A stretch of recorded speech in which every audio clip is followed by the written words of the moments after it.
Welcome to Phone Booth Fighting, everybody. I am Richard Hunter. Here with Frank Mayer. That's him, and he's back from overseas. We're back in the bunker here in suburban Las Vegas, and we're doing kind of a different show tonight in light of what has happened, the great tragedy in our hometown of Las Vegas here, and that's basically what we're going to talk about, where we were, how it personally affected us, and maybe a broader conversation about where we go from here. We do want to just briefly thank our loyal sponsors, and we're not going to do a bunch of ad reads and stuff like that tonight, but they're an important part of our family, and we should acknowledge them for not only being supportive of the show, Frank, but I can tell you personally that both Jonathan at Earth's Brew and Brandon at Low T Nation texted me personally to make sure we were okay and all that kind of stuff. So, they're part of our extended family, just like our listeners. So we thank Earth's Brew and Low T Nation for supporting the show. If you go to phoneboothfighting.com, click on the sponsor link, you're going to see the special offers they make available for you guys. And in fact, both of those guys have some cool contest ideas coming up. We'll be talking about those in the coming shows. On another day, absolutely. Yeah, exactly. So they'll understand that we just kind of want to get right into what's happened here. So I think probably the world is pretty much aware at this point, but just a quick refresher.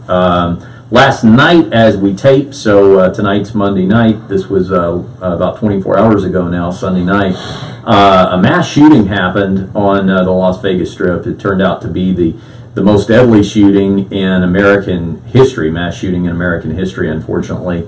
A 64-year-old guy named... No name. Fuck him. Okay. All right. I'm really upset that we get these guys' names. Yeah. You know what I mean? Like, yeah. Honestly, I mean, I'm all for about, I think we know who we're talking about. We talk about the guy, the shooter, we can say the Mandalay Bay guy, whatever kind of nickname, but I feel like... That's fair enough. You know who else does that is Anderson Cooper. Oh, really? He won't say names. Yeah, no. We want to talk about victims, but I hate the fact that, it makes someone famous. Well, we'll say the 64. It is important to talk. We'll get into that in a second. But that he was 64 years old is an important part of the profile here. Male shooter last night took a elevated position about halfway up Mandalay Bay. I think 32nd floor, right? And opened fire on a concentrated crowd of concert goers. There was a country music concert going on across the Strip, Las Vegas Boulevard. And if you don't know the Las Vegas geography, you got the hotel, you got the Strip there, and then just right across the street is an outdoor concert venue. And he opened fire on these folks about 10 o'clock or so last night. And as we tape, the latest fatality count is 59, and there's well over 500 people injured, still in the hospital, and all that sort of thing. All right. So first of all, I guess let's get up to speed on, and you know what? Actually, first things first. We should thank everybody that listens to Phone Booth Fighting for reaching out to us, because I know it's not that I didn't know they were there. It's not that I don't know they don't listen to our podcast, but there's something special, tangential about hearing from those people who were concerned about us, not because they even had any reason to believe we would have been down there at that concert, but they wanted to hear that you were okay and I was okay, and you probably have something to say about that, but I just want to say that I really appreciated that thought. Yeah, anytime anybody has concern for another human being, it's much appreciated. Yeah. Kind of going into how we even found out about it, my wife and I, after she picked me up from the airport, I just got back from Moscow, we were in bed by 8:30. I was tired from the trip, the kids, we ate food and just kind of hung out for a little bit and all crawled into bed, and it was 5 in the morning. And Jennifer, picked up her phone and what was it? Chris and Jimmy. Oh, yeah, Chris and Jimmy, sorry. Our friends from Orlando, actually, who we've been texting them to make sure they were okay over the last couple of weeks because of, the hurricanes and whatnot going on down there. And they asked if we were okay. And so Jennifer's like, why wouldn't we be okay? Did something go on? And then, she clicks her phone open and, opens up the news, and obviously right then and there, she wakes me up and she's like, oh my God, Frank, there's, look what's going on, and it blew my mind. So at that moment we were up, and then phone calls were coming in to be checked from, friends, family, everybody, making sure you're okay. So you had flown in yesterday, got in afternoon or something like that, and you were already back at home. I think 6:30. Yeah. We left the airport. Yeah. So I had a more, I guess, immediate reaction to it, because I was doing stand-up comedy down on the Strip last night, and it was the Stratosphere. So again, Las Vegas geography, that is the opposite end of the Strip from Mandalay Bay, but on the Strip nonetheless. My show ended at 9:45, so literally just the time that all this is. Well, we're talking happening. about that. It took you about 10-15 minutes to walk to your car. Yeah. So you were driving up the freeway. Yeah. As you saw cop cars racing past. Coming the other way. And we almost stayed. So Butch Bradley, who was in hosting with us a couple of weeks ago, he has his 10 o'clock residency show at LA Comedy Club at the Stratosphere. And we almost stayed for Butch's show. And Jennifer was like, we got to get to the gym early and all this. So we didn't. In fact, I saw Butch on the way out. We were coming down toward the parking garage. He was coming in and ran into him over by the Starbucks. Stopped, talked, and everything. And I'll more on that in a second, because he was actually the person I was checking in with, because they got locked down for a little bit later on in the evening. But yeah, if we would have stayed for his show, then we would have been locked down, because that was essentially happening at every casino on the Las Vegas Strip for a time. As it turns out, got to the car, we're headed back to Summerlin area where you and I live, and we did see the police cars coming the other way.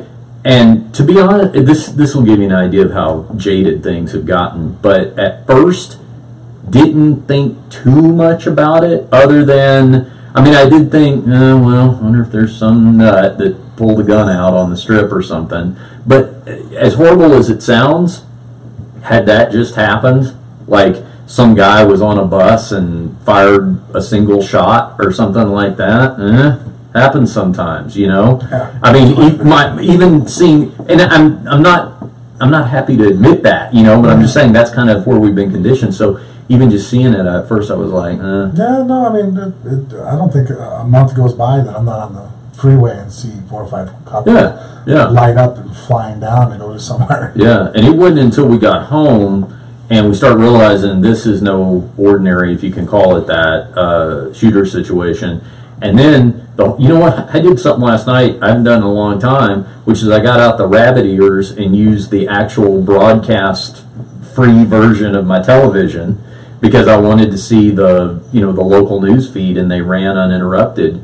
And I basically haven't been to bed yet. I watched the whole thing all night long, because as the information came out, and of course you woke up to after they'd already identified the shooter and everything. But as you go through these things in this day and age, first you think, okay, well, is this some sort of like organized terrorism or something like that? You worry about that kind of stuff. That has to be probably everybody's first thought. Yeah, and then of course the other thing you worry about is too, if it's domestic terror. Well, of course, and it is domestic terrorism. It looks like a lone wolf type situation. But you wonder, okay, is this like a Columbine kind of thing?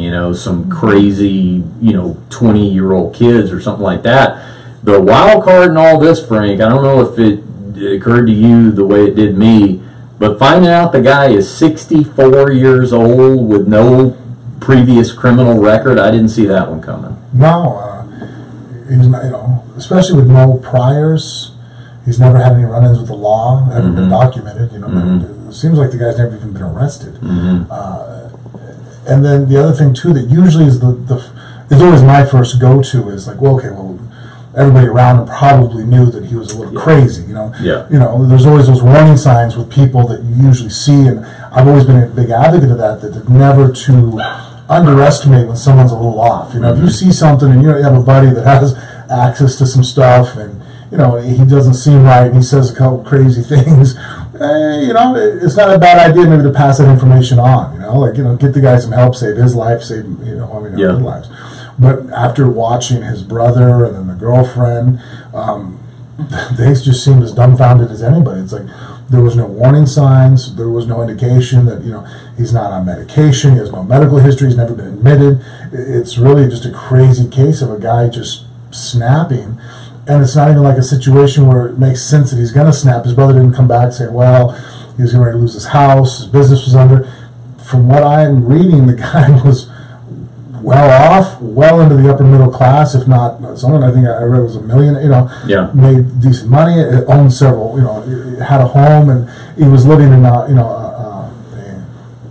forget what is it, a mature or a retirement community. It's Sun City. We've got a place like that close here in Summerlin, and it's like it's for people who have saved wisely and whatever. I mean, they're 65 years have a nice old, retirement. They basically don't want to be around kids. Yeah, I get it. Older retirement community. So that's the part that's still like even though I don't want to make the guy's name out there. My curiosity is too is like because I think that anytime something like this happens, you start thinking prevention. Like, all right, well, obviously there's nothing we can do to fix this situation, but how do we prevent the next one? And this is one of those things where it just might be one of those things you have to accept with life, that people are crazy and sometimes there's no warning signs, and this could happen. Well, and before we get to that, because I do want us to just have a real conversation about that, about is there anything that can be done about this, is there not, just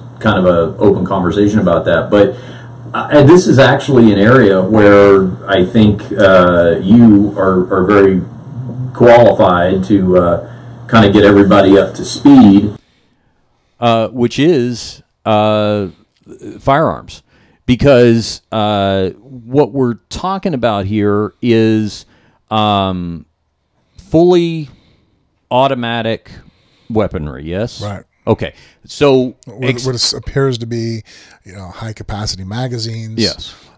Go ahead and I actually, because I've been around you now enough, I know a little bit about what, but pretend I don't. So explain this to me, like differentiate. It was. I'm going to ask you the layman's questions. Was it does that mean it's a machine gun? What does this stuff mean? Well, a machine gun actually falls under a different category. Okay. What he had was a fully automatic assault rifles.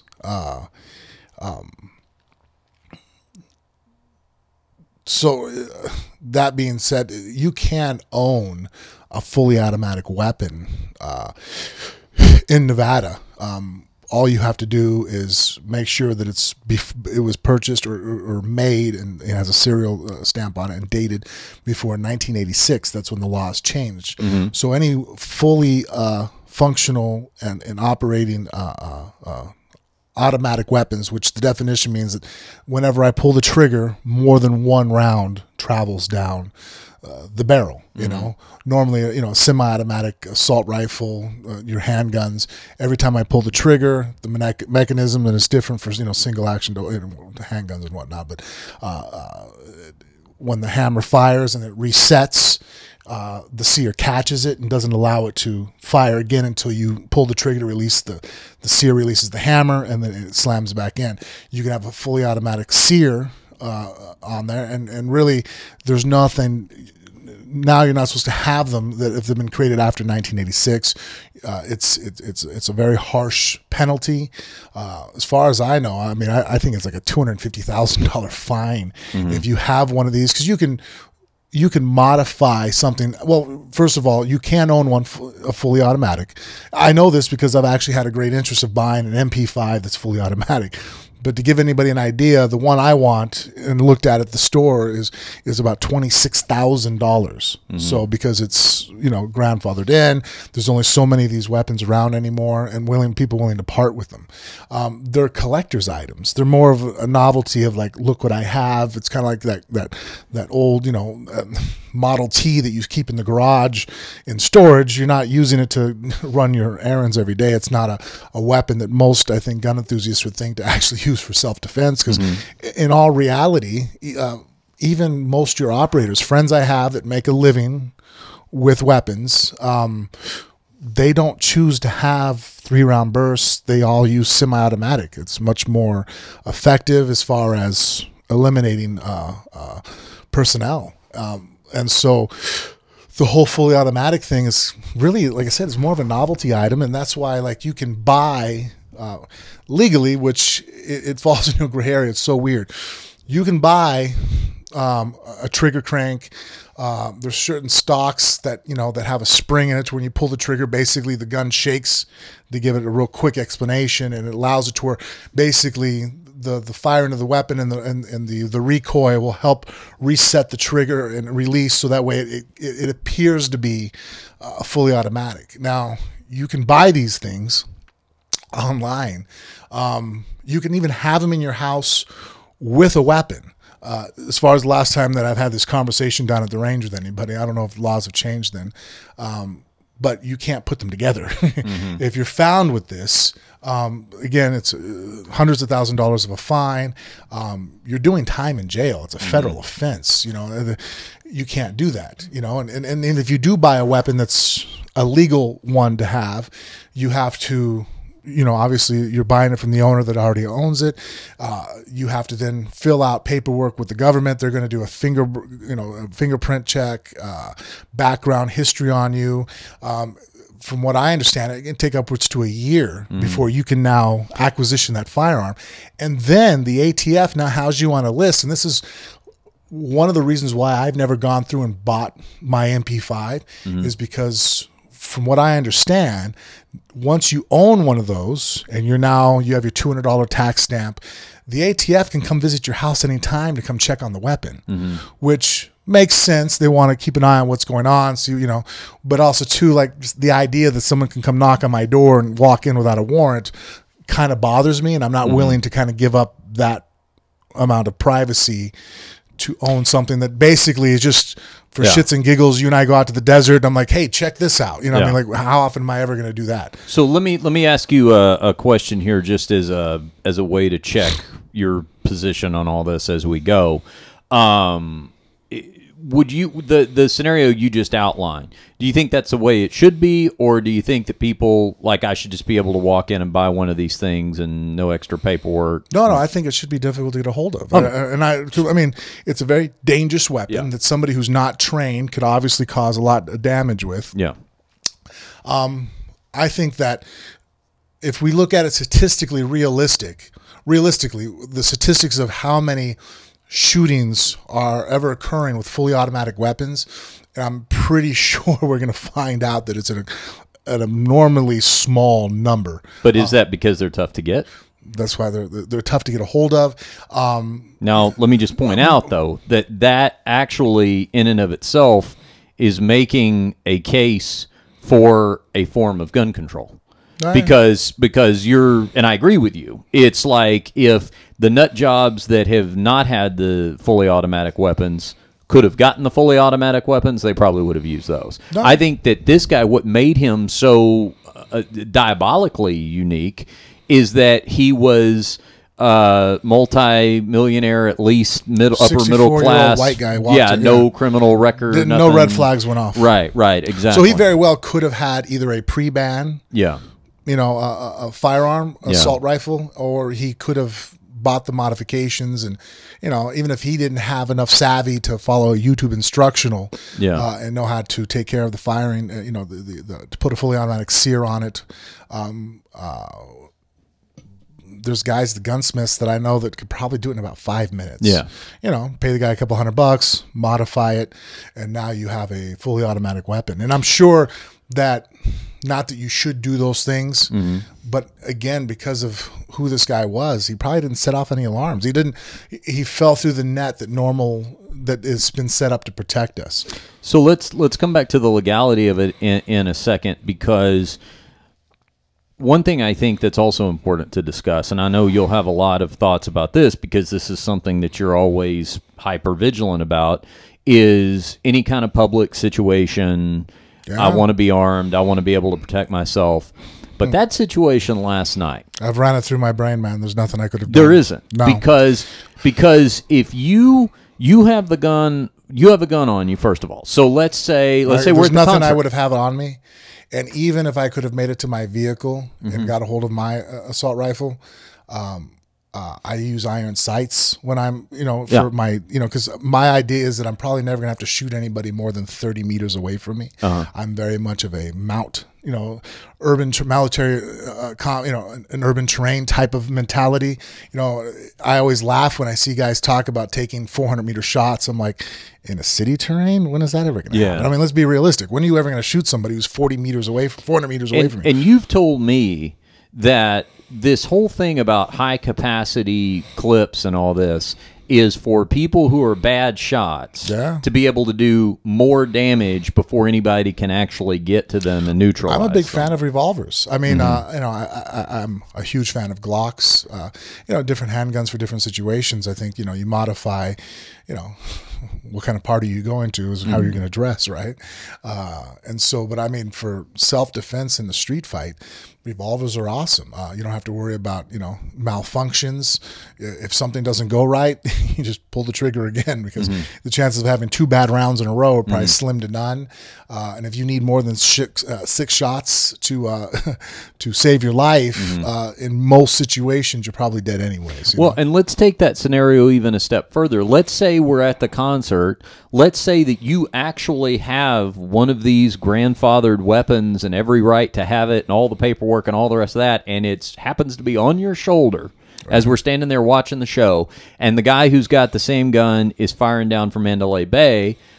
Are you going to take that weapon, aim at Mandalay Bay with a weapon that's unreliable, right? No. And just start firing at 1,000 room windows? I mean, the only scenario. You see what I'm saying? I mean, it's like to the there's not extreme even of that. trying to sit there and go, what would practically happen?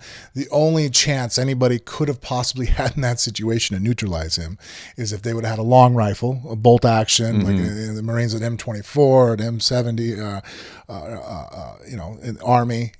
Basically, like I could show you one time. I don't think I've ever brought it out with you, but I have a Remington, 700, shoots a 308, and I have a nice Macmillan 4 scope on it. There was, the scope cost probably more than the whole rifle does. And so if you had that and you had a good idea of where it was coming from, and somehow he was dumb enough to be at the edge of the window and I can see a muzzle flash and really get an idea of where he's at, and even that, shooting 300 meters up 32 stories, that's beyond my abilities as a shooter.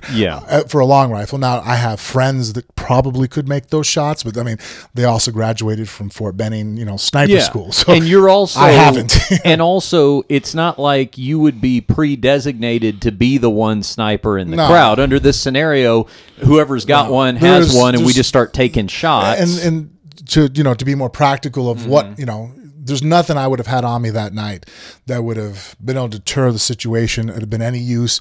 I might as well have had a rock in my pocket. Running and being a moving target and looking for cover would probably have been my greatest concern, trying to avoid the stampede, knowing that if everybody's going to freak out, we're going to get ran over. That's why anytime we do go to concerts, my wife and I or the kids, we always talk about, like, all right, if something goes off and everybody gets spooked, and that's just a real general term for us to talk about, it could be, a bomb goes off, a fire breaks out, hey, these are our escape plans. If we get, separated, okay, you can see that building, we're going to meet there, and try to navigate things, because I realize that, the reason why there's 500 plus people in, that are injured, not all of those people, and I'm sure actually a small percentage probably actually have bullet holes in them. They got hurt because everybody's running for their life.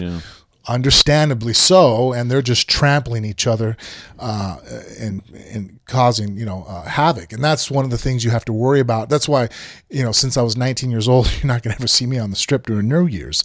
I'm worried that if people freak out, 200,000 people running is a dangerous recipe if you trip.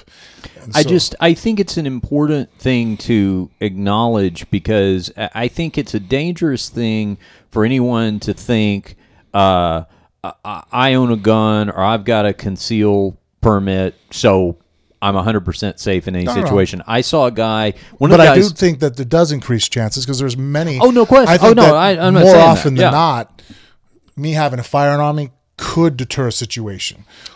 Right, but what I'm saying is that was just an extreme case that there's nothing that could have helped you there. It is, but in a lot of ways, it's a case that to me, there are things like, for example, everybody thought differently about flying after 9/11, right? I mean, 9/11 happens, and then all of a sudden everybody's going, we ought to have a reinforced cockpit door. Maybe we ought to do that, right? And then, of course, everybody's like, yeah, that was an obvious idea. Let's start doing that. Mm-hmm. For me, music, because I go to a lot of music shows, and that's what hit home to me more than anything else. That particular show would not have been my taste. It wasn't like I was almost there, but I ended up not going at the last minute. But a show like it, easily I could have been there. But what I thought about was this. You thought about flying differently after 9/11. For me, I thought about going to shows differently after the station fire. I don't know if you remember this. This was about 15 years ago probably now. A really horrific picture where you see all the people jammed in the door, right? Yeah, it was a small club, wasn't up to code, went up like a tinderbox, and a bunch of people died. So because if everybody would have left in an orderly fashion, which who the fuck leaves in an orderly fashion? Yeah. But that is actually, that situation is one of the things I worry about. Yes. When I go to crowded places, that is what I'm, if there was a shooter, obviously I'm worried about a guy with a gun. Yeah. But I am as equally terrified of everybody else around me. Sure. Because, I don't want to be Lion King'd out. You know what I mean? Yeah, panicked reaction. Everybody just runs you over. Well, and the reason I brought that up is after that happened, that affected my thinking in terms of now when I go see a show, even when it's at a place where everything's up to fire code, no issues, I always take note of where the fire exits are. I'm not thinking anything's going to happen, but I just make sure I know where they are. That one's the one closest to us. Okay. I make a mental note of that. I would have never thought prior to last night, if I'd been in a situation looking up at high-rise buildings going, wonder, what if a sniper shows up and starts firing on the crowd? And even though I was not or wouldn't have been at that show last night, Punk Rock Bowling every year is in downtown Las Vegas, right down there by Fremont, and it is surrounded by like the D Hotel and parking garage, stuff like that. So it's that exact type of scenario. Yeah. And now I'm going to be at an outdoor concert this weekend. It's going to be in a big open field.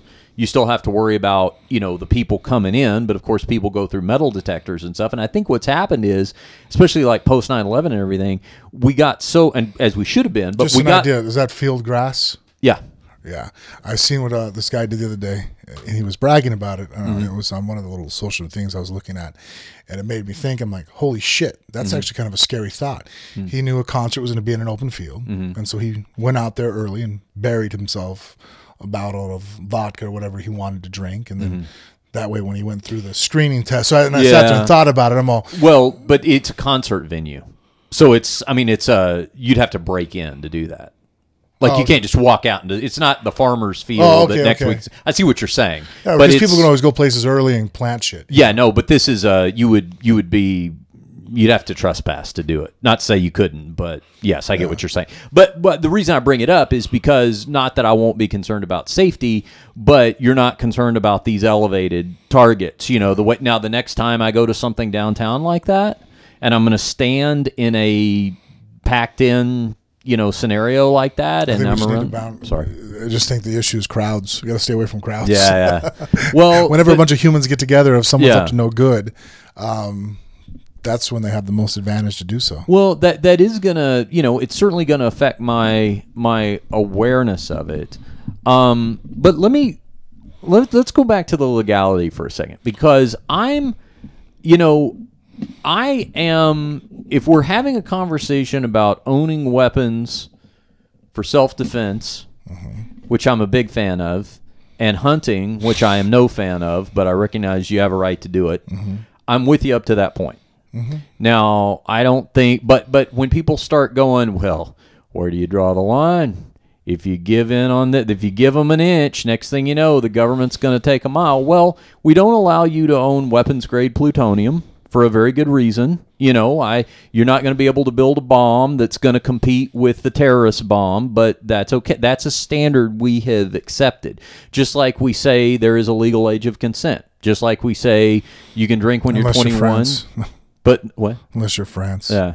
But just, like, it's the same. We draw lines all the time as a society, is what I'm trying to say. We have a drinking age, we have a voting age, we have a driving age. We determine these things.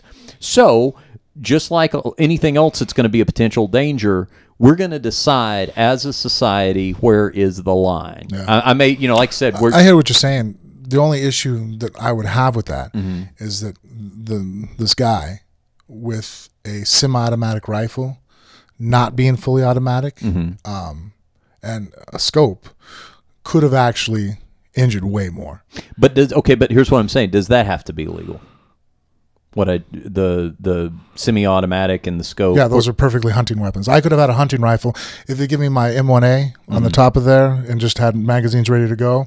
Could have done an enormous more amount of damage than what he did. The fact that there was 22,000 people there and he only injured and killed as many as he did shows how shitty having a machine gun is to do that job. I mean, and I don't want to, this is, I know I'm treading an area to not offend anybody, but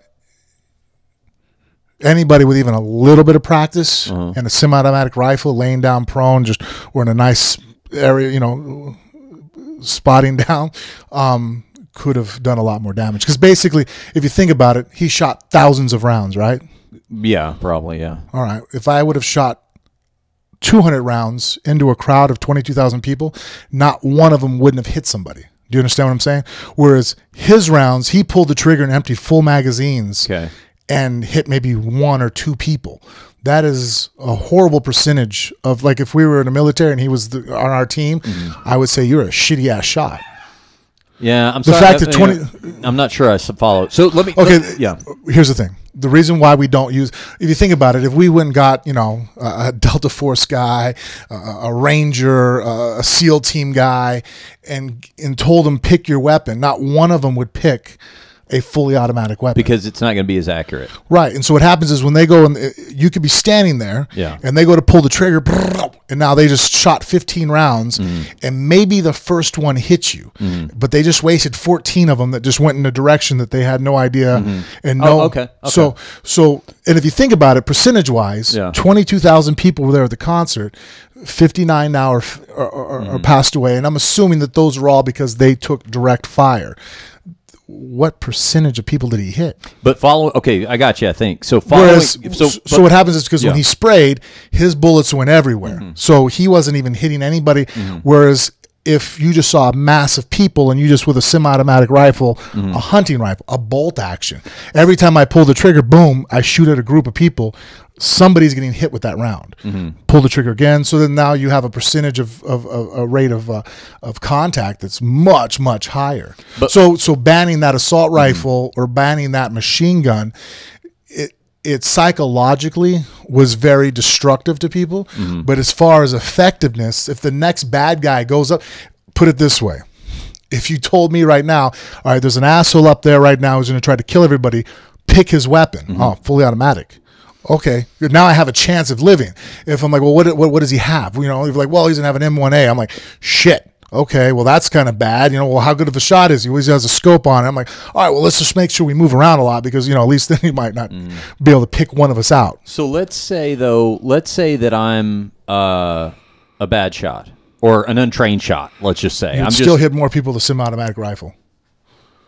I'm not sure I'm not sure that I understand. I'll take you shooting and I'll explain this to you. Yeah. But basically, if I'm saying shoot in this area, even if you're a bad shot, every time you pull the trigger, you're probably going to be close to this area. Okay. He wasn't shooting a specific person. Basically, he's shooting at this television. But so if I say, hey, if I gave you an air rifle right now, I'm like, hey, shoot at this television. You could probably aim at the middle. Even if you're a bad shot, you're going to hit somewhere here, right? Yeah. Now, if I gave you a fully automatic air rifle, your first bullet might hit the TV. Your second bullet's going to be up by the ceiling. Your third bullet's going to hit the dirt. Fourth bullet's over there. Fifth bullet's shaking. You're doing this. Okay. You have no control over it. But even a guy who's well trained, I've shot fully automatic weapons. The novelty of the idea is like, man, you can't. I mean, the only one I've ever been able to hit things with is like a submachine gun, like an MP5. That's why I liked it so much because I actually could hit stuff with it. Other than that, fully auto, even 3-round burst on a weapon, you'll never see a anybody in the military flip the rifle to 3-round burst unless all shit's gone to hell, they're going to die anyways. I mean, there's really like, it's not a practical thing because it's not controllable. So now, I mean, you're doing one of these things. The weapon climbs, it's running, it's racing everywhere. So now he has a crowd of people and he can't even hit the crowd. I mean, my points is actually proven in reality is the fact that not every round he fired hit somebody. How is that even possible? It's because he was just pulling the trigger on a fully automatic weapon so fast that he smoked the barrel, and that's what set off the fire alarms. Right, I mean, that's a lot of heat that he's generating. He wasn't hitting shit. But if my field is, and I think I follow, but if my field, to sort of use your television analogy, if the television is the size of a football field, that gives me a much pardon me, broader target to hit if all those people are packed in so tightly. Right, but they were I mean, that much, yes, but the problem is they were all packed in there, and if you think about it, at him 300 meters away, really it probably looked like the size of the television. Yeah. And he still missed. He missed a lot. I mean, he was shooting 223 or 5.56 rounds. Yeah. Shooting a 308, which is more than capable of covering that distance and causing a lot of damage. The fact that he pulled the trigger that many times. My point is that he wasted so many rounds that the fact that he had a machine gun, as crazy as it sounds, but if people that shoot a lot will understand what I'm saying. Somebody even with a moderate amount of training, a little bit of gun skill would have been 100 times more dangerous than he would have been more dangerous, even with his abilities as a shooter. As long as he knew how to load the firearm and point it in the right direction, a semi-automatic rifle, he would have killed way more people. So what if, regardless of whether it was fully automatic, semi-automatic, etc., what if he just would not have had a high-capacity magazine? Now, that I'll agree with you on. That would have shortened the amount of casualties. Okay, so because just play through my scenario. Loading a magazine, right. Interchanging and reloading a weapon, that takes practice to be fast at. You know what I mean? I mean, anybody can calmly load one, but you see guys that make a living with a gun. They're extremely fast at it. So that's why you don't really see them. You don't see too many guys, one, it's heavy. They don't want to fucking carry that shit on their rifle. It's kind of cool. You see, you double stack your magazine, but I've never really honestly seen too many real life guys do that. Usually they carry their, their magazines on their, their belt or in their vest, somewhere close to the body so the weight's not bearing down on them. It's comfortable. They're going to be walking around with it all day long. And they know where it is to acquire it, to keep the weapon running. 30-round magazines are, for an AR platform, are the most reliable. They make high-capacity magazines, but I've never seen even a picture of a guy who's overseas who really has to kill bad guys with a high-capacity magazine, because more important to him than having extra rounds before he has to reload is the gun not malfunctioning. And then when you start running into that problem with these high capacity magazines, the spring tension, I've had, we've brought them out, friends, to screw around with, and they don't really run that great. So, and what I'm interested in at this point in the conversation is solutions, because some people are... I'm with banning high capacity magazines. Great. So let's explore this. Let's explore this. As a firearm guy, which I'm probably going to piss off our listeners that follow more of that, I'm okay with, I think that before doing a 10-round 10 rounds in an automatic rifle, semi, I think it's a little bit of overkill. But, a 30-round magazine, I don't see any reason, to have more than that. Because here's what I'm looking to accomplish. And I've learned a lot. I thank you for this, because I've learned a lot of this. This is a good example. People wonder why we talk about a lot of the things we do, or why we have a lot of the conversations we have, or whatever. This is a real-life example of how you have affected my thinking on something, and I've affected your thinking on things. Yeah. And it doesn't mean we have to totally abandon what we think. No. I haven't done that, but what I've done is I have modified, and as a result, I think fortified my position on something by being better educated on it. Okay? Because something I've always remembered that you've talked about is, like the more like the movie theater analogy. Some nut job, shoots up a movie theater or whatever. Are we better off as theater goers if there are a couple of trained marksmen in there who are armed? Yes. Are we better off if everybody has a gun and everybody will just start firing? No, we're exponentially worse off, right? I agree with so you. that's important. Okay, so to the high Balance. magazine thing, because here's what I'm looking to accomplish. This guy, as it stands right now, we're getting up to this point. Everything it appears he has acquired legally. So let's just assume it plays out that way, and everything he had was legal.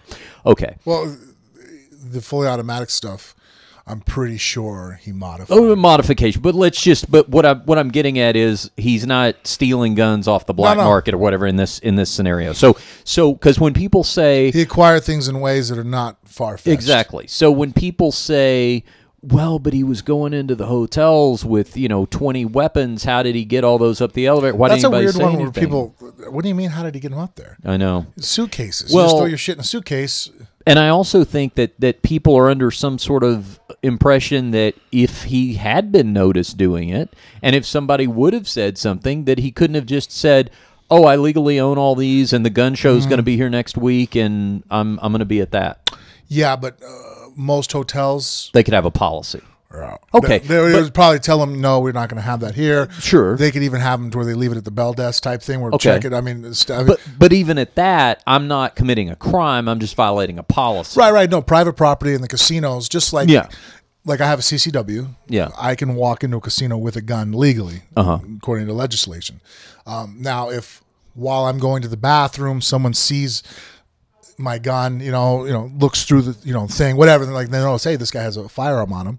They can tell security, I'm not in trouble. I haven't done nothing, I haven't harmed anybody. No reason to freak out. Security walks up to me and go, hey, sir, by the way, do you have a gun? None of your business. I don't have to answer the question. I mean, they're not law enforcement, but it's private property. They go, okay, well, we'd actually like you to leave. Yeah. Okay. Now I can't say I don't want to leave. I mean, Right. It's their property. They can sit there and tell you have to leave. Okay, I can. I'm out.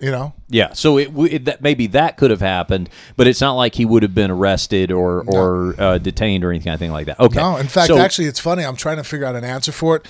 I'm gonna have to talk to my friends that know more about this than I do, but because Nevada's an open carry state. And I think that's stupid. Not that I think open carry is stupid. I am annoyed by the guys that just for the sake that they can do it and want to. It's a show-off thing. Yeah, and they open carry, and to me, it's like it causes a distraction, and I think it gets in the way of police having to pay attention to guys that really are bad guys. Yeah. And I don't know. I think it's an attention thing, and personally, I'm really under the suspicion you have a little dick. You know what I mean? Well, you and I agree on that because it's like, if anything, if you're going to be the silent hero, I don't want the bad guy to see that you're the first one he's have going to shoot anyways. Exactly. So if I'm a scumbag and I'm ready to fucking take out a group of people, and I look over and I see you with an AR over your shoulder, guess who's taking the first round? Yeah. No, I know. Let me kill that guy first. Yeah, it does appear to be a little bit of a fashion statement, so here's why. But my point is, I don't think it's something. Now I know that's with a firearm that you legally own. So if you legally owned a pre-banned, fully automatic weapon, I'm pretty sure it's legal to actually carry it around. As crazy as that sounds. I looked at the NRA website and it said that. Oh, okay. In Nevada. See, I mean, I just never thought about it because never in my wildest dreams have I ever thought. Yeah, that somebody. I'm going to strap a fucking fully automatic weapon to my chest, and I'm going to go to the go buy a jug of milk. Like, to me, it's right. Why? What? But we could make that illegal. I mean, we could. It doesn't sound like something you have to make a law, just like you said. I mean, I'm kind of bumping your microphone. You're a gun enthusiast, and you're not even thinking about, well, who's doing that? Because first of all, who has them, and then if you have them, who's wearing it around or whatever. But we could say, don't do that, and then we decide as a culture, as a society, is that really infringing on anybody's right to defend themselves? wouldn't mind. And I would say no. I haven't come up with a conclusion yet. Yeah. But I wouldn't mind to have a conversation, and I'm willing Yeah. to listen to other people's viewpoints on both sides of it on the whole open carry of an assault rifle or a shotgun. Because to me, it's like, look, and I'm an advocate of carrying a firearm for self-defense. I don't, I appreciate and support the police, but I'm pretty sure if I get into a situation where deadly force is needed, the bad guys aren't going to wait for the police to show up to save my ass. Yeah. So I mean, I take it upon my own accord that I'm going to try to do whatever it takes to protect myself. I don't carry an assault rifle around on my shoulder. I don't want to, you know what I mean? Like, you know, it's one of those things. I think having a concealed firearm readily accessible to you that you can deploy quickly will actually probably do you better than, you know. Right, because that, like you said, there's the element of surprise, because especially anybody who's orchestrating an attack like this guy was. Well, I mean, think about it. If you're a police officer, the guys that get shot the most are the uniformed police officers. Because the bad guy knows, there's a cop. It just happened, you know, here in Vegas, sitting down, eating at the pizza place, and that boyfriend and girlfriend before they went to the Walmart. They shot those officers sitting there eating, you know. Yeah. Had those been undercover police officers or plain clothes or detectives who just had weapons on them, they wouldn't have probably noticed them and wouldn't have walked up and shot them. So my point is not to have police officers not wear uniforms, but to me, like, there's a danger and there's training that they take that they're demonstrating, hey, I'm the good guy over here. And to me, if you're running around with an assault rifle on your back, pretending you're this good guy, it's like, are you really ready for the attention you might bring upon yourself? And then also, too, how are you going to be ready? Like, you don't know who the bad guy is. Like, I don't want to walk into a room knowing, like, who's the bad guy? Well, fuck, I don't know. But we know that you're the target. I'm like, well, shit, I'm at a huge disadvantage because especially in a gunfight, action beats reaction more often than not. Whoever goes and pulls the trigger first is most likely going to win. Let's go back to the high-capacity magazine for a second, because here's what I'm maybe looking to accomplish in this is finding something that if a guy like this has, then he's fucked. Like, we need a thing that fucks somebody in this scenario. Well, and because I think all the modifications, I think that loophole needs to be fixed in legislation. I don't think that any way, if anything, you demonstrate a way, it's like cell phone jammers. Do you know that actually turning on a cell phone jammer and jamming people's cell phone signal is illegal? Were you aware of that? No. Okay, it's an illegal crime. Yeah. There was this asshole down in Florida, and I was reading about it, that basically was tired of his commute to work every day, that people were always on their phones, so he bought a cell phone jammer, which right now you and I can go online and we can buy a cell phone jammer for amusement purposes only. Like, there's this loophole in our legislation where you can buy shit that, like, I'm like, all right, what other reason do you have to buy a cell phone jammer, but you're never going to turn it on, you're just going to have it to have it? That's the most retarded I mean, like, to me, I feel like I'm talking to a 5-year-old at that point. It'd be like me going to Ronan, and Ronan actually at 8 is smarter than that. Be like, so what are you doing with the knife? Nothing. And I look over and it's like, you're going to cut the couch up, right? You know, or like, you know, a marker in a room. It's like, you know, like, well, I'm not going to do nothing with it. I'm like, well, then why do you have it? Can I give you an analogy that I think is a pretty good one? And this might be a good place to sort of look at drawing a parallel line. Is, you know, having just there being something that, like you said, we're talking high-capacity magazines, we're talking the modifications, okay?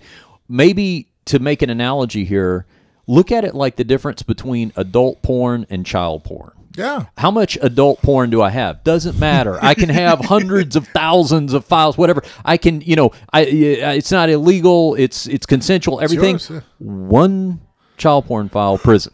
I like that analogy. I'm with you, man. Right? I mean, that makes sense, right? And like I said, like, and that is not imping my ability to pleasure myself. I think you see what I mean? I mean, it's not infringing on my right. I was reading it right there that you can buy, you know, the AR-15, the rifle I have, is the weapon. Now, that same rifle, when it's over in the military, they call it like the M16, or mine's an M4 because it's a shorter AR-15, you know.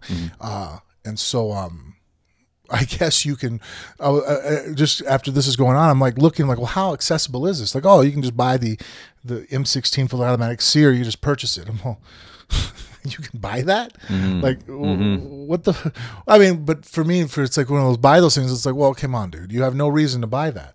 You know, and if you just want to buy it for novelty reasons, it'd be like, well, no, I'm sorry, because the potential for harm is too great that, you know, I can't buy a grenade for novelty reasons. The shit, you know what I mean? Like, there's a reason why I can't have one. It's like, well, you know, it'd be kind of cool, but at the same time, the chances that some asshole fucking pulls the trigger and throws it outside to see what happens is too high.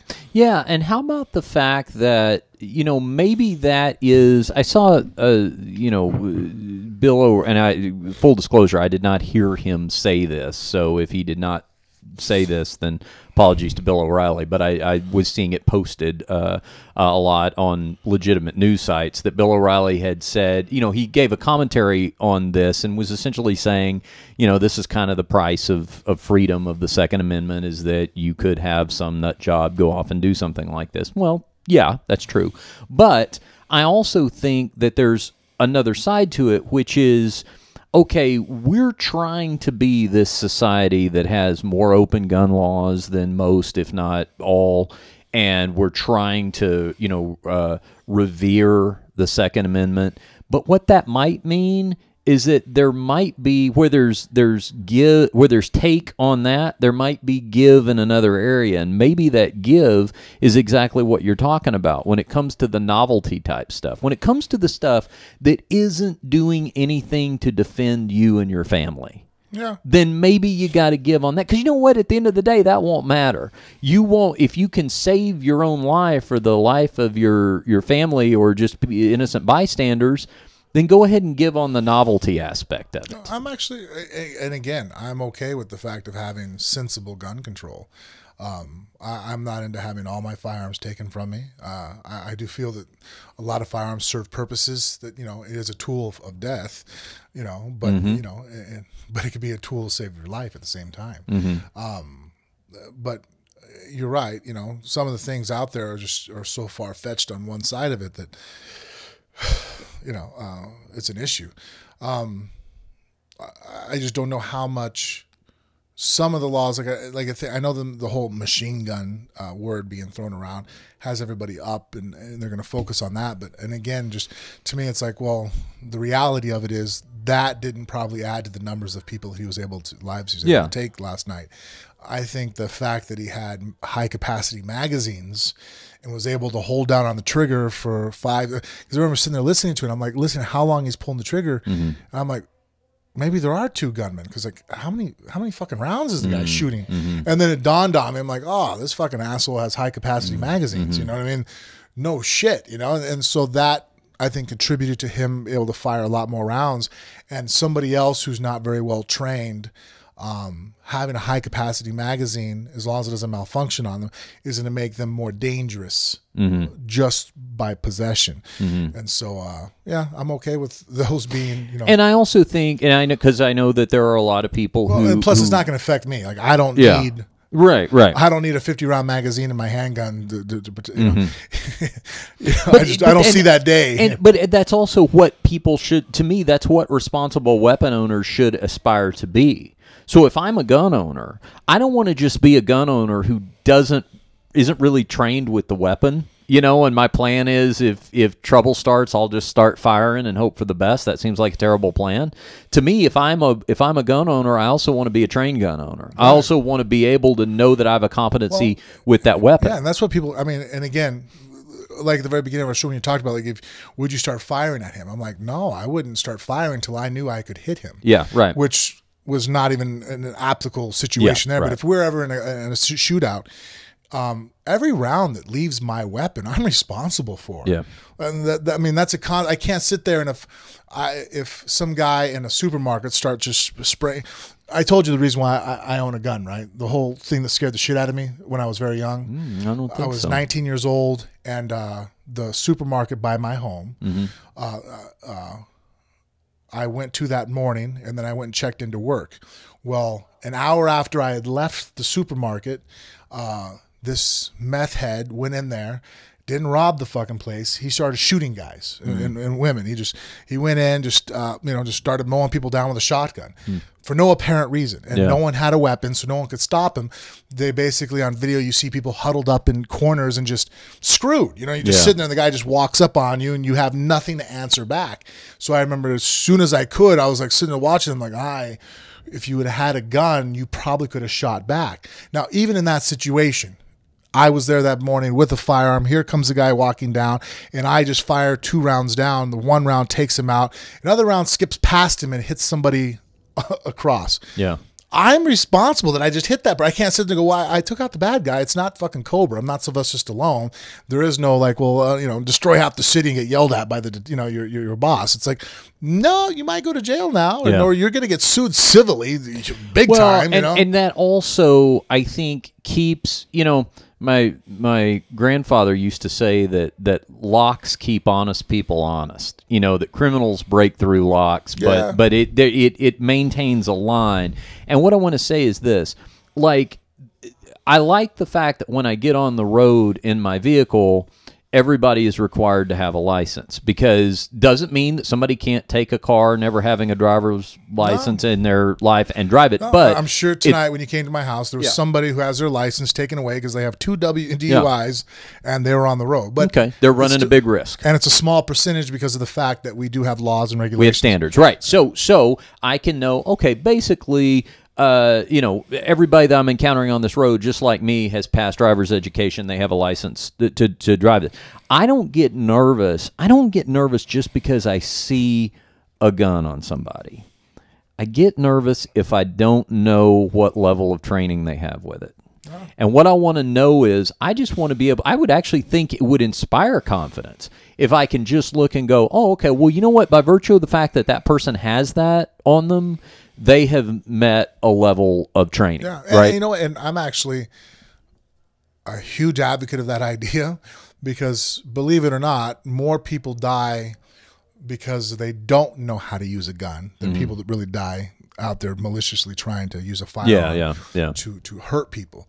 So, as far as leaving weapons around children, not knowing how to use the weapon, fucking not knowing when it's loaded properly or not. There's no training required to buy a gun, and I don't agree with that. Yeah. I think for your first weapon, whatever category of weapon you have, there should be so many hours that you have to put in and pass a test to say that you should have that weapon. No one thinks it is absurd if you put me behind the wheel of a car, but then all of a sudden you give me a weapon that's only purpose is to take someone's life. It's not it doesn't open up bottles. It doesn't a gun is meant to kill shit. You know what I mean? Destroy whatever's on the other end of that, a barrel.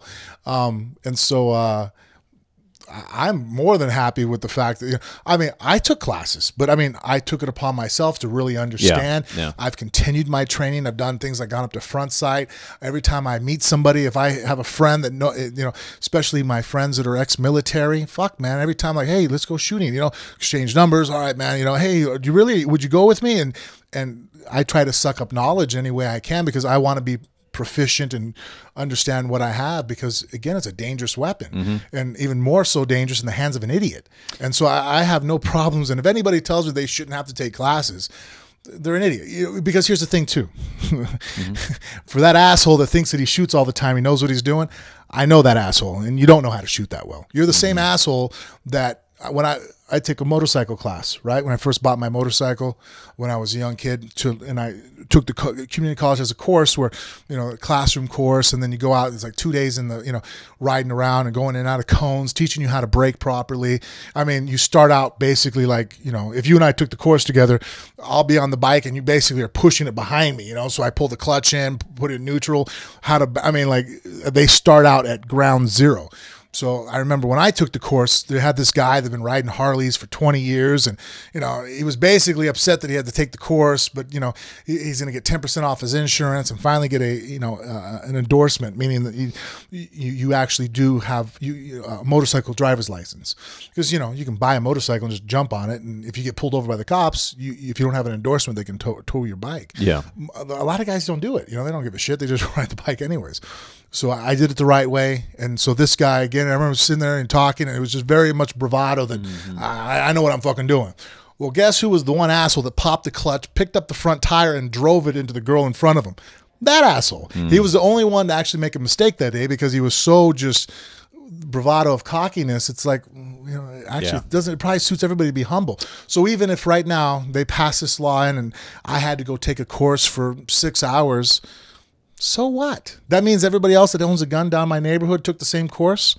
I'm okay with that. And shit, I'll probably learn something. Who knows? Maybe clean up a bad habit I had, or, the potential to learn something to me is like, well, what really, besides inconvenience you in your time, but we're talking about the potential to save someone's life, because now someone doesn't put a fully loaded weapon with no safety on it in their top sock drawer and wonder why one of their kids goes and plays with it. And it's like, well, you did nothing to help prevent and make this a difficult situation. Yeah. And you know what?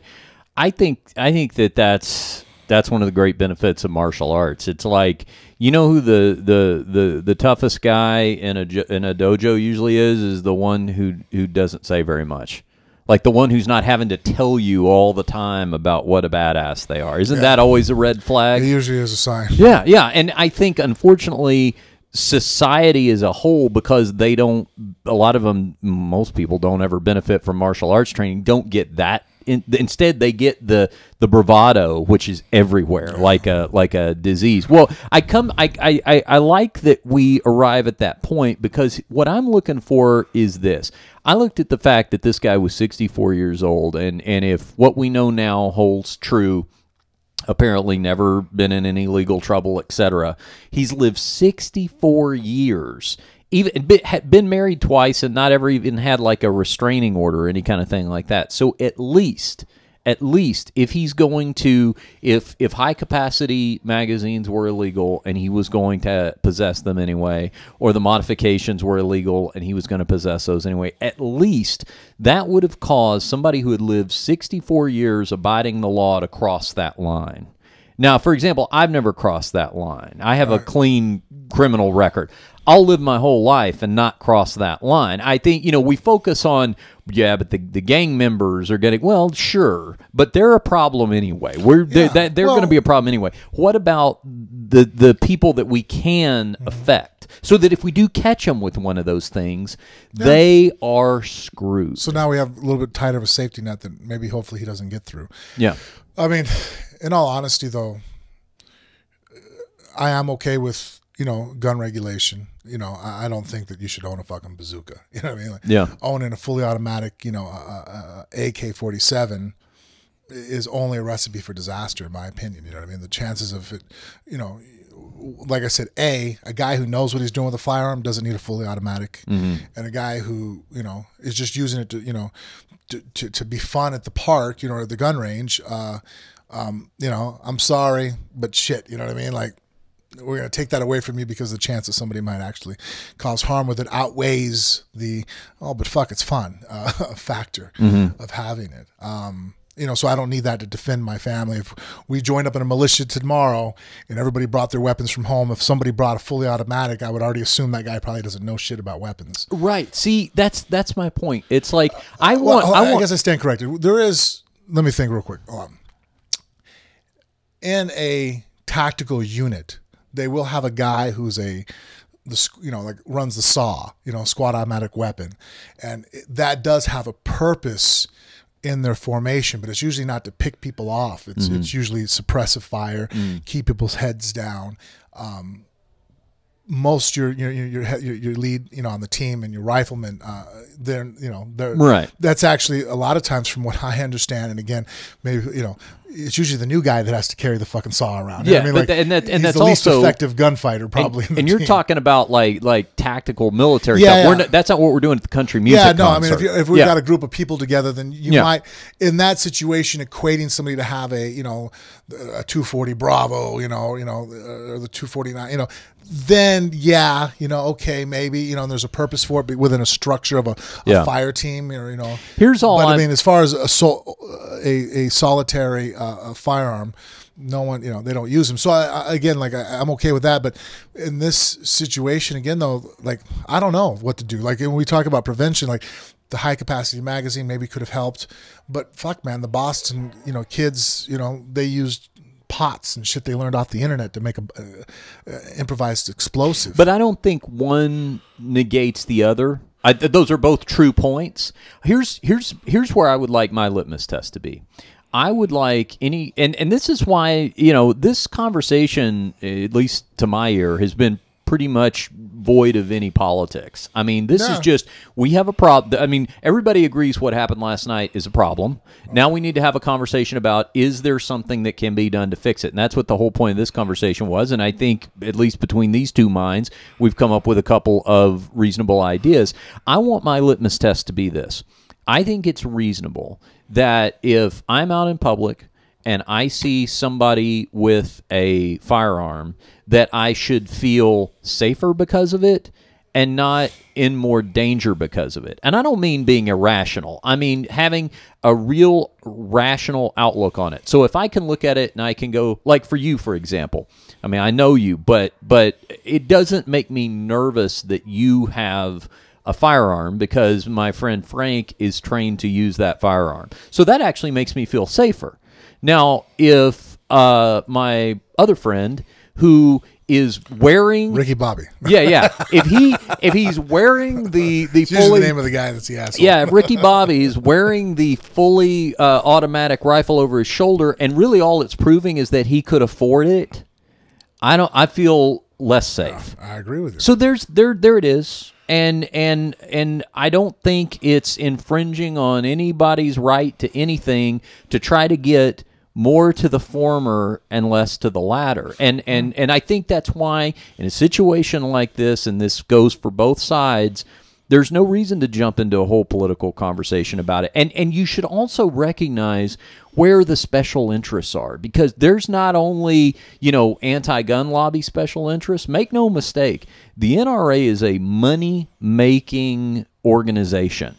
And so the gun manufacturing is a $1 billion business. So don't think that they're just, in this for altruistic reasons and for what the right thing is and that there's no money on the line here. I mean, this is a time to set all of that aside and have conversations between rational people that don't have money in the game and say, what should we do here? Yeah, because I mean, if we think about it, and maybe, hopefully our listeners correct me if I'm wrong, but we're not having a whole lot of mass shootings in areas that don't have access to some of the weapons that some of the guys here can get access to. I'm not saying that there's not explosives, but they're going and buying a weapon. There's a reason why I have a gun. It's a very easy and efficient way for me to kill somebody. I mean, that's why I purchased a weapon. I'm a martial artist. I know how difficult it would be for me to kill someone with my bare hands. I know knives. I know how that ups the ante. And then I know that if I get a weapon, a firearm that can discharge a projectile several feet down range at you, I've even made myself more deadly. That's the whole purpose of a gun, is for deadliness. So I know that you can sit there and go, well, in England, for example, I know that they have a ton more assaults and a ton more, stabbings than we have, knife crimes. You're right. I'm not going to take that away from you, but we also don't have the last two most prolific mass shootings that I can think of. I mean, the Orlando one that just happened, has it been a year? Has it been a year? Maybe right at. Yeah, I mean, and that just set the record. Yeah. And all of a sudden now, I mean, it's, it hasn't been that long that now we have this record that is just a horrible record that I hope that no one ever tries to infringe upon. And, it stands for the rest of my life. The easiest way to up the ante, is some of the weapons that you can get access to that I don't exactly agree with. Something else you've talked about too that I'm reminded of that you don't hear a lot of people, I think, put the proper emphasis on is mental health and mental health resources. Yeah. Which that's what scares me with this one. I know. That's usually my first go-to. Yeah. When people say, hey, guns are dangerous, I'm like, I get it, man. Crazy people are dangerous. That's always been my box that I scream from. I'm like, look, man, fucking give you a gun and no one's gonna die. Yeah, you know what I mean? Because you're not crazy. It's not the gun that's evil. It's the person. Yeah. You got a guy who's evil enough and they'll improvise a fucking explosive out of fucking kitchen shit. You know what I mean? Like, it's people, and so in this one here, and I've always thought that if someone's crazy, it's not overnight. They don't, it's not like that movie with Michael Douglas where just one moment in the car, you're like, fuck it. Yeah. And go out and start killing people, I usually felt and thought in my assumptions of psychology that I'm like, mental health is, there's signs of someone losing it. You know what I mean? Like, hey, Bobby's kind of fucking talking a little crazy shit the other day. Oh yeah, what was he saying? Well, he was talking about fuck this guy, fuck that guy, and what did he do? He went over there and he poisoned his dog. I'm like, doesn't he have a lot of guns? Like, yeah. I'm like, maybe we should talk to someone about Bobby. You know what I mean? Like, he's losing his fucking mind. But I mean, this guy, it seems like, he went from, when I saw the interview with his brother, and he's just like, fuck. Yeah. I think his exact words is like a meteorite fell on our family. And we'll see. Maybe the girlfriend will know more. They haven't talked to her yet, really. But it's this one may be a bit of a anomaly. But what I was going to say to that mental health point is, I also think it's very important that people who own guns, aspire to own guns, wear their guns, conceal their guns legally, whatever it is, also recognize that's not plan A.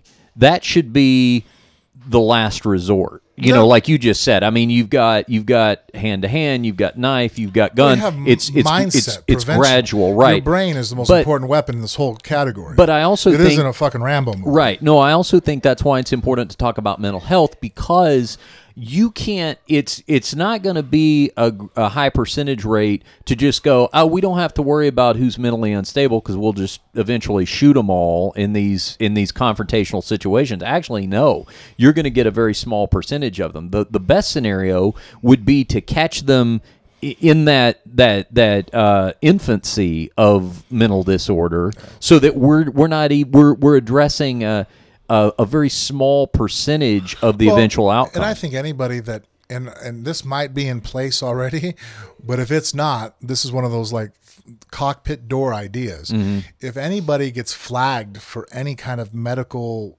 or mental psychological issues, I don't give a fuck if it's depression, if, you know what I mean? Like, you just were feeling blue one day and you went to the doctor. I think your name should go into a database. And if you have access to weapons, that should flag somebody. And I don't think that should be an automatic, fuck this guy, he can't have guns. Because, everybody has a bad day. I get it. Every situation is unique. But I wouldn't mind if maybe someone, checked in on you. Sure. Knocked on the door, come sit down. It wouldn't offend me. You know what I mean? It's one of those things where it's like, I get it. If I lose my mind one day and and I have a bad episode and I get admitted into the hospital, and all of a sudden a couple days later, a constable comes to my door like, hey, Frank, we're going to sit and talk real quick. So, we realize you have a couple weapons the other day that happened. So the doctor thinks, let's have a discussion. You know what I mean? Like, I realize that people might be flipping out right now listening, going, well, the system could be screwed up. And I'm like, dude, we're humans. Every system's screwed. You know what? Yeah, but you know what the best way to prevent the system from being screwed up is? Participate in the system. Yeah. Vote in the system. Too often, people don't get involved at the beginning and they just complain about the outcome at the end. You've got to put your conspiracy theories aside. That's why I get mad about the slippery slope argument. Yes. Because when people sit there and go, well, where do we draw the line? Because, that's been said sometimes with same-sex marriage. Yeah. Like, well, if you allow gays to get married, fuck, man, you can marry your horse. I'm all, no, you can't, man. It's fucking easy. We could sit there and go, well, now we've moved the line here, and now we've done it already. We used to have it to where you could not have interracial marriages. Right. We said, okay, we draw the line right there. And then, eventually throughout, everybody went, that's not fucking right. We're going to move it. We're all humans. So if you can marry anybody of any race. So we moved the line, but then we didn't allow same-sex marriage. So once again, we drew the line. And now through legislation, through debate, through conversation, we're talking about maybe moving the line again. It's like, all right, just because you moved the line doesn't mean, well, where does it stop? I'm like, what the fuck? It stopped right there, asshole. That argument is, it's a cop-out for people who don't want to have to use deductive reasoning. That's what that is. It's the easiest way to say, I don't have to think about this because I can just go, you do that, where are you going to draw the line? Yeah, I never understood that whole we're going to draw the line thing. It's like, no, and that how are you oblivious? We draw lines all the fucking time, yes, man. we do. Just like, it's like, hey, man, is that your girlfriend? Yeah, how old is she? She's 18. Woo, you Legal. made it. You're in there, right? I'm good, man. I'm good. I'm like, well, well, is that your girlfriend? Yeah, how old is she? She's 15. Like, well, Prison. hold on a second, buddy. Hold on. Hey, Metro. Yeah, and as they're hauling you off to the pokey, you're going, well, where are we going to draw the line? We drew it, asshole. Yeah. 18. You're south of it. That's what the issue is. Talk to the judge about it. All right. Well, I think we have accomplished a good, hearty conversation here. And you know what? Actually, this one I'm super interested to see because some of the topics we brought up, like, I almost wish sometimes we could do the show live and hear our listeners could give us feedback so I can have more back and forth, because sometimes when you read me the replies, like, hey, this guy said this, I'm looking at it, I'm like, fuck, that's good, or that's right. I'm like, shit, yeah, like there's things that are input that have actually, like, sometimes as listeners, just you guys know, you guys have changed my thought process and stuff, where I sit there and listen and go, oh shit, I didn't think about it that way. They were fucking, and I wish that could have happened during the show. Yeah, mine too, absolutely. First of all, let me just say this. You can certainly send your comments about the show. We'll share some of them on the next episode. You can send it to our Phone Booth Fighting Facebook page, or if you want to do actual email, phoneboothfighting@gmail.com. Anywhere on social media, we'll talk about all that. I do want to say though, about things that can be done other than just this conversation that we've had. It has been cool to see how many people have donated blood. Yeah. So many. Mrs. Mayer wanted to do it this morning, and I told her, because I already knew from what happened in the hurricane. Yeah. That it's like, look, if we go now, our blood will probably get thrown away. Everybody's going down now. I'm like, but you know what we could do is in 2 weeks, we'll go down and do it again. Yeah. You know what I mean? Like, I actually read that from the Red Cross saying that, like, hey, when a disaster happens, everybody wants to donate blood, but then 6 months later, where are you? You know what I mean? So it's like, hey, let's just, if you really want to be a part, like, I'll start going with you once every 6 months and we'll donate, more regularly, which would help out the cause than right now, which I guarantee you some of the blood, they don't even have place. I mean, there's just too much. They did say that basically today they had hit their capacity, but exactly what you just said, they may need more in 3 days, 4 days after they're using the supply. I mean, 2 weeks was just a number throughout there. Right. So, like, for example, everybody's, it's just like a new diet. Everybody's rah the first day. I told the wife, like, look, there's plenty of those people. Yeah. Let's just sit back here, and then when it's necessary again, and just pay attention. They need help, volunteers for something for the next wave where people are less enthusiastic. It happens. I mean, everybody jumps up when it's in your face, but then, like anything else, as tragedy time extends on, you get back to work, you get back in routine, then we can pick up the slack there. Well, I was trying to think about what we could do as a show, and maybe one thing we could do, if that's something you want to do, maybe we go together in the next week or so. Yeah, and you know what we could do? We'll announce when we're going to go. Let's make an appointment, and we'll announce when we're going to go. And then how about this? If anybody wants to come down and join us, we'll give them a Phone Booth Fighting T-shirt for joining us. I'll have a backpack full of shirts, and if you're there with us, of course, you have to be in the Las Vegas area, but we'll make it a show event. For like next this Sunday coming up or something. Yeah, I'll be out of town this weekend. Anytime after Sunday. All right. So like into next week we'll do it. We're producing on the air. Then I leave town on Wednesday, so. All right, before then, in between Sunday and Wednesday, this is the longest of long-distance relationships. But you know what, though? Look, that's why I actually just told the wife, this last summer has been the worst summer as far as me. I'm a homebody. I mean, really, you know what? I travel to a lot of places, and I feel bad because there's other people that probably wish their passport looked like what my passport looks like, and it is really wasted on me. I mean, I like meeting new people, and and I like food. But for the most part, I mean, I've been places and people are like, hey, what's it like? I'm like, the airport was nice. Then I saw my hotel room.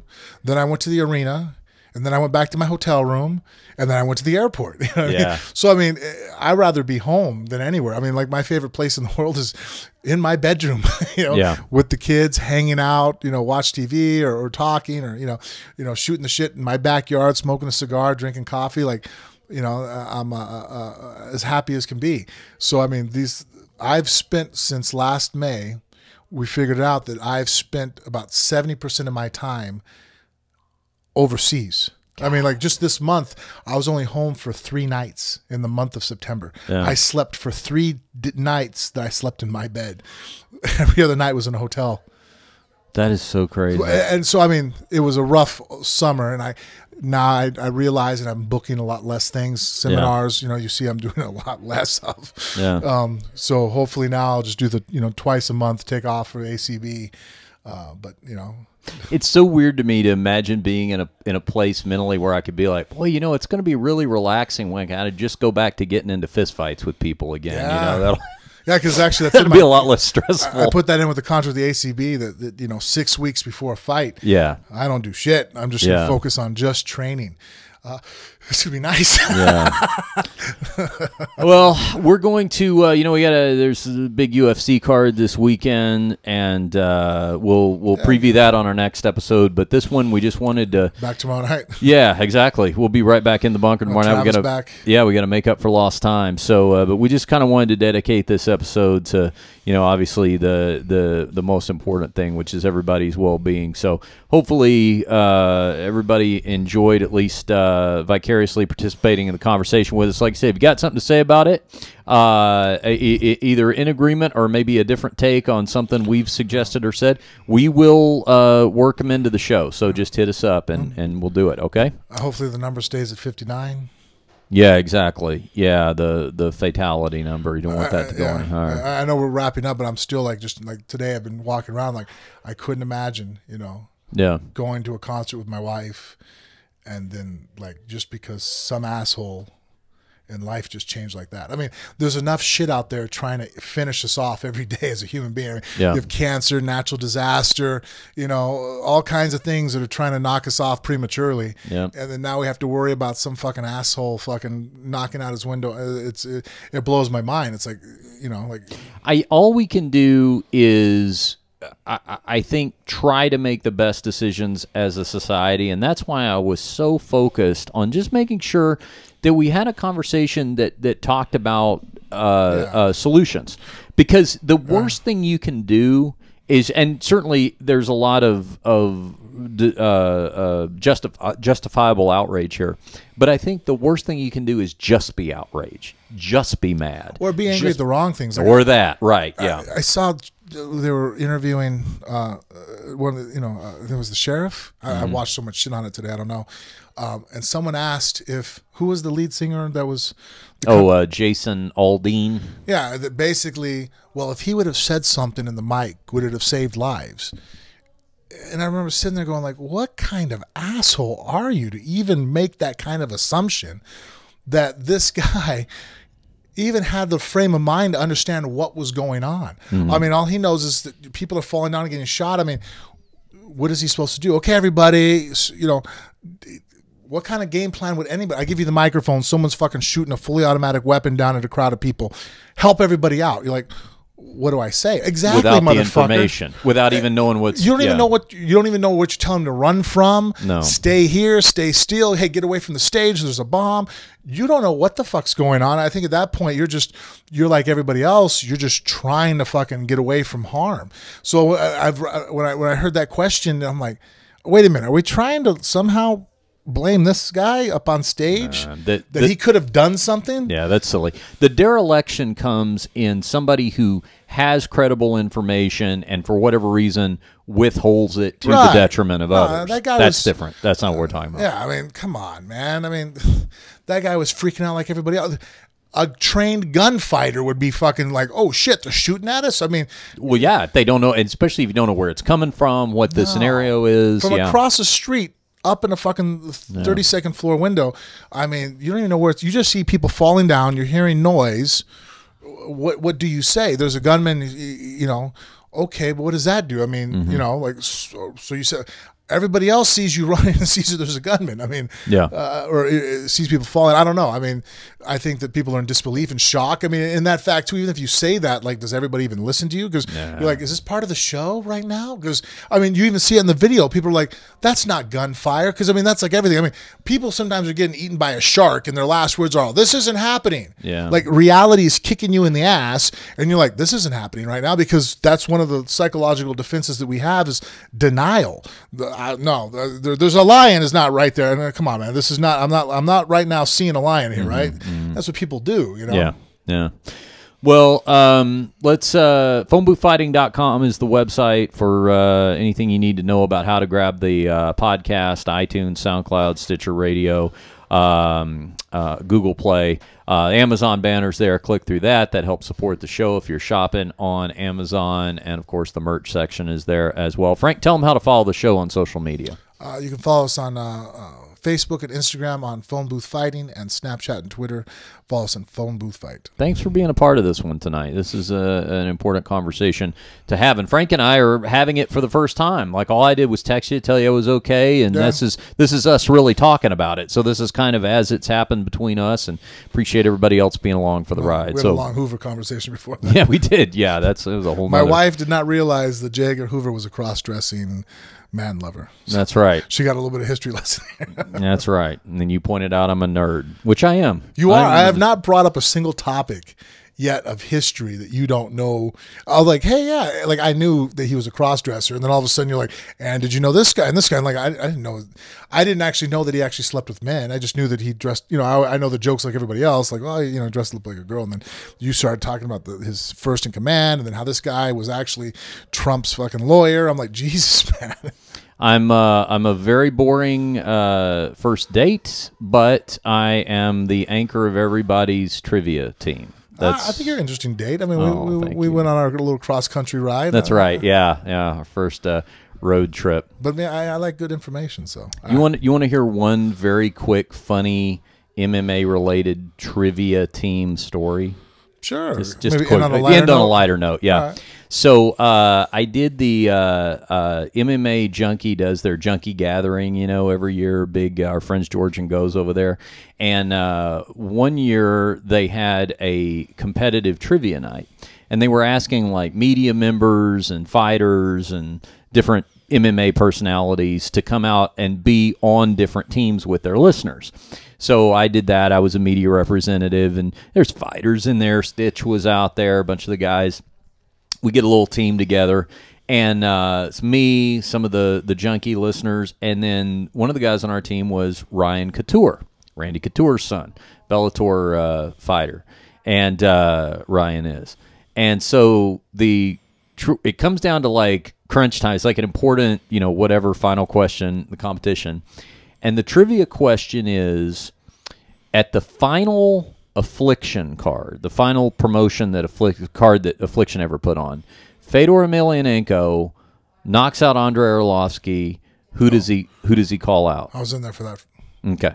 And I know the answer. And he calls out somebody on the mic. Ryan knows the answer. Okay. All right. So we're all sitting there, and we're on the clock. Everybody's looking at each other. Nobody knows the answer. Shut the fuck. Buzzer rings. Buzzer sounds, and they go, the correct answer was Randy Couture. And we all look over at Ryan just like, huh. That was like a pretty big moment, too. Huh. Yeah. How did he not know that? I don't know. Yeah, they got him in the ring. He sat there. They stared across each other. And I remember Fedor kind of looked at him very strangely. It was like kind of like happy to see him. Like it was a little off, but like, yeah, that was like a big deal. Yeah, I don't know. But it was funny. It was just one of those moments where you're like, that's like exactly what you think you would have. Like, that would be like having me on a team and the winning question is, name the band that John, Paul, George, and Ringo were in. And I'd be like, oh. Anyway, it was a funny moment. All right, guys. For Frank Mir, I'm Richard Hunter, and we'll see you right back here next time on Phone Booth Fighting.